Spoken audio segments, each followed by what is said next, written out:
ঢাকার হাতিরঝিলের অস্ত্রের ভয় দেখিয়ে মোটরসাইকেল ছিনতাইয়ের একটি ভিডিও সামাজিক যোগাযোগ মাধ্যমে ভাইরাল হয়েছে। ভিডিওতে দেখা যায় হেলমেট পরা দুই যুবক মোটরসাইকেলের গতিরোধ করে চালককে মারধর করে ফেলে দেয়। পরে আরো দুইজন এসে মোটরসাইকেলটি ছিনিয়ে নেয়। তবে এই ঘটনা আসলে একটি শুটিং ছিল বলে জানা গেছে। বুধবার বেলা 11টার দিকে হাতিরঝিলের 2 নম্বর ব্রিজের মহানগরের পূর্ব পাশের এলাকায় এই দৃশ্য ধারণ করা হয়। হাতিরঝিল থানার ওসি মোহাম্মদ রাজু বলেন, হাতিরঝিলের ছিনতাইয়ের ঘটনা আমাদের জানা নেই, তবে ভিডিওতে থাকা আনসার সদস্য জানিয়েছে এটি শুটিংয়ের একটি দৃশ্য ছিল।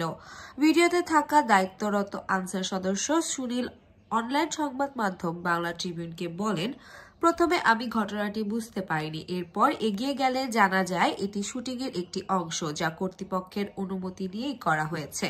ছিনতাইয়ের 32 সেকেন্ডের ওই ভিডিওটি আল আমিন ইসলাম সোহেব নামের একটি ফেসবুক আইডি থেকে পোস্ট করা হয়, যাতে রাত 1:30 পর্যন্ত 7 লাখেরও বেশি ভিউ হয়।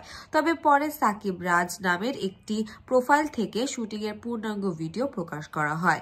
পূর্ণাঙ্গ ভিডিওতে ক্যাপশনে উল্লেখ করা হয়, এটি একটি সতর্কতামূলক ভিডিও, যা দেশের বর্তমান পরিস্থিতি সম্পর্কে জনসচেতনতা তৈরির উদ্দেশ্যে তৈরি। দয়া করে এটি সত্য হিসেবে নেবেন না। সতর্কতামূলক ভিডিওর শেষে অংশে আরও বলা হয়, এখানে খেলনা পিস্তল ব্যবহার করা হয়েছে এবং এটি সম্পূর্ণ সতর্কতামূলক উদ্যোগে করা, যা বাস্তব ঘটনা নয়।